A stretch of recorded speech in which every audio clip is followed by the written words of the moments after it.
스가랴 8장은 처음에 회복에 대해서 말씀합니다. 무슨 회복인가? 적당한 회복이 아니라 온전한 회복, 통전적인 회복. 그러니까 회복에 관해서 사각지대가 없기를 바라는 것이에요. 9절부터 13절까지 뭐가 나오느냐면 땅의 회복이에요. 땅의 회복이란 말은 뭐냐면 그동안은 노력하고 애쓰고 수고하고 땀 흘려도 거친 소산, 엉겅퀴, 소출이 엉망이에요. 그런데 오늘 하나님께서 이른 비와 늦은 비에 은택을 주시고 특별히 봄비의 은혜를 주셔가지고 하나님께서 땅을 회복시켜 주시는 것이, 근데 하나님께서 땅의 회복을 주신다. 여러분들의 삶의 생업을 하나님이 보호하신다 그 뜻이에요. 16절 17절 같이 보죠. 이웃과 더불어 진리를 말하며 너희 성문에서 진실하고 화평한 재판을 베풀고 마음에 서로와 이야기를 도모하지 말며 거짓 맹세를 좋아하지 말며 이 모든 일은 내가 미워하는 것이니라. 여호와의 말씀이니라. 할렐루야. 하나님께서 이웃과의 관계를 온전히 회복시켜 주시는 거예요. 하나님과의 관계가 수직적으로 잘 된 사람에게 하나님 수평적으로 이웃과의 관계도 회복시켜 주시는 거예요. 20절부터 23절에 뭘 말씀하고 있는가? 이방 사람들까지도 회복된다는 것이. 오늘 이런 회복은 온전한 회복이고 통전적인 회복. 무슨 말이냐면 하나님의 백성이 회복되면 나만 회복되는 것이 아니라 이웃들도 축복을 받는 것이에요. 아브라함에게 그 축복의 근원이 되라 그랬고 이스라엘 백성에게 제사장 나라가 되라고 그랬고 다윗이 골리앗을 물리칠 때도 땅의 모든 백성이 하나님 되심을 알지어다 그랬어요.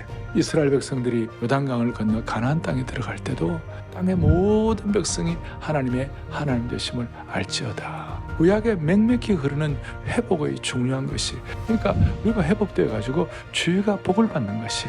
그래서 엄격하게 말하면 여러분들은 복의 대상이 아니라 복의 근원이에요. 이게 회복의 축복이에요. 이 회복은 누가 온전한 회복을 위하여 쓰임받을 수 있을 것인가? 남은 백성들을 통하여 하나님이 온전한 회복을 하게 하실 것이다. 그 다음에 20절에 보면 수많은 사람들, 여러 백성에게 영향을 끼치고, 그 다음에 22절에 보면 많은 백성과 강대한 나라들에게 영향을 끼치고, 23절에 보면 말이 다른 이방 백성들에게도 이 남은 백성이 영향을 끼치는 거예요.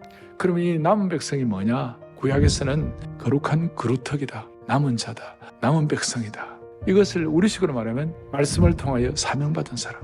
이걸 좀 더 신구약 전체의 큰 흐름으로 보면 요한계시록 14장 4절에 이 사람들은 순결한 사람, 어린 양이 어디로 인도하든지 따라가는 자며 하나님과 어린 양에게 속한 자들이니, 이 사람들이 남은 자라는 것이. 그래서 구약에는 이 남은 자 신학이 굉장히 중요해요. 소수의 남은 자가 다수의 백성, 전체 백성을 살린다는 것이. 이 남은 자가 구약의 아브라함 시대 때는 큰 10명이 있으면 큰 도시가 회복되는 것이. 하나님께서 엘리야를 위하여 뭐라고 말씀하셨어요? 엘리야가 나만 남았습니다 그랬을 때 아니야, 너만 남은 게 아니야. 바알에게 무릎 꿇지 않는 7,000명을 하나님이 예배하신 것이야. 하나님께서는 회복의 사각지대가 없도록 하나님이 남은 자들을 써주시고 남은 자들을 통하여 하나님이 일하십니다. 그럼 구체적으로 남은 자들이 어떻게 하면 남은 자가 됩니까? 남은 자는 남은 자의 기도를 하면 남은 자가 되는 것이에요. 그래서 오늘 본문을 통해 남은 자들이 보통 하는 기도가 3가지가 있어요. 첫 번째, 12절에 보니까 곧 평강의 씨앗을 얻을 것이라. 그래서 쭉 이제 그 추수가 나와 있어요.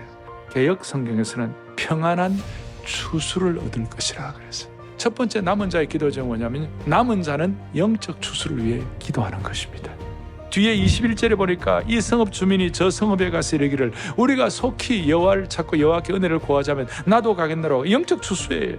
영적 추수란 것은 복음으로 죽은 자를 살리는 것이 영적 추수예요. 하나님 영적 추수의 용량, 영적 추수에 대한 기도 제목이 다시 회복되게 해달라고. 그러면 우리가 남은 자가 된다고요. 봄비가 올 때 여호와 곧 구름을 여호와께 비를 구하라. 무리에게 소낙비를 내렸어. 밭의 채소를 각 사람에게. 할렐루야. 이게 실제 추수에도 봄비가 내려와야 되고 이른 비와 늦은 비를 주신다고 그랬어요. 성령의 소낙비와 이른 비와 늦은 비의 은혜의 비를 주실 때 영적 추수가 가능하다는 것입니다. 계절을 초월하는 성령의 소낙비를 말씀하시는 것이. 이른 비와 늦은 비의 혜택이 있기 때문에 우리는 영적 추수를 기대할 수가 있는 겁니다. 두 번째는 남은 자는 지도자들을 위하여 기도하는 것입니다. 아니면 기도하다가 지도자가 되는 것입니다. 13절에 유다 족속아, 이스라엘 족속아, 너희가 이방인 가운데 저주가 되었다. 근데 저주받은 너희가 이제 복이 되겠다. 이스라엘 백성은 왜 저주가 되었는가? 그게 엉터리 지도자들 때문에. 10장 2절 3절에 무슨 드라빔들 거탈한 것들과 복술자는 진실하지 않은 걸 보고 엉터리 거짓 지도자들이, 그래서 목자가 없으므로 공고를 당하는 3절에 내가 목자들에게 노를 바라요 있나. 엉터리 목자들 때, 엉터리 지도자들 때문에 백성들이 유리하고 저주를 받고. 그런데 제대로 된 우리의 선한 목자 되신 예수님 때문에 우리가 복덩이가 된 줄로 믿습니다. 누가 남은 자예요? 지도자를 위하여 기도하는 사람이 남은 자예요. 그리고 지도자를 위하여 기도하다 보면 자기가 지도자가 되는 것이에요. 가정에서 올바른 지도력을 갖고 살아갈 수 있도록 만들어 주시는 것이에요. 세 번째 남은 자는 다음 세대를 위하여 기도하는 거예요. 스가랴 8장 15절에 보니까 이제 내가 다시 예루살렘과 유다 족속에게 은혜 베풀기를 뜻하였다. 이것과 연계해가지고 뒤에 스가랴 10장 8절 9절에 이렇게 나와 있어요. 내가 그들을 향하여 휘바람을 불어 그들을 모을 것이라. 내가 그들을 구속하였습니다. 그들이 전에 번성하였던 같이 번성하리라. 9절 다 함께 내가 그들을 여러 백성들 가운데 그들이 먼 곳에서 나를 기억하고 그들이 살아서 그들의 자녀들과 함께 돌아올. 할렐루야. 여러분, 지금 우리는 다음 세대, 우리의 자녀 세대를 위하여 기도하는 것이 진짜로 절실해졌어요. 다음 세대에 이 예배를 물려줘야 되는 것이에요. 다음 세대가 이 살아있는 예배가 물려지지 않으면 다 죽어요. 다 죽어. 우리 아이들 큰일 났어요. 온갖 음란의 바다, 온갖 게임의 바다, 온갖 SNS의 바다에 빠져가지고 지금 꼴깍꼴깍 넘어가기 직전이에요. 사이버 중독이 심화되니까 그것으로 끝나는 게 아니라 애들이 이 감정 통제 능력이 상실되는 거예요. 애들이 뭐냐면 갈등과 분노 조절이 잘 안 된다는 거예요. 그래서 고통을 호소해요. 감정 조절이 안 돼가지고 고통당하는 자녀들을 우리의 기도를 통하여 조절할 수 있도록 은혜를 주시기를 바라는 것이, 이제 지금은 눈물이 화두가 돼야 돼요. 다른 눈물이 아니라 부모가 다음 세대의 믿음 개성을 위한 눈물의 기도가 화두가 돼야 돼요. 그래서 이 민족을 살려야 돼요. 다음 세대 살려야 돼. 이게 남은 자가 기도할 때 일어나는 하나님 나라의 역사의 실체입니다. 주여, 우리의 기도를 통하여 영적 추수가 일어나게 하옵소서. 하나님 아버지, 우리의 기도를 통하여 지도자의 복을 주옵소서.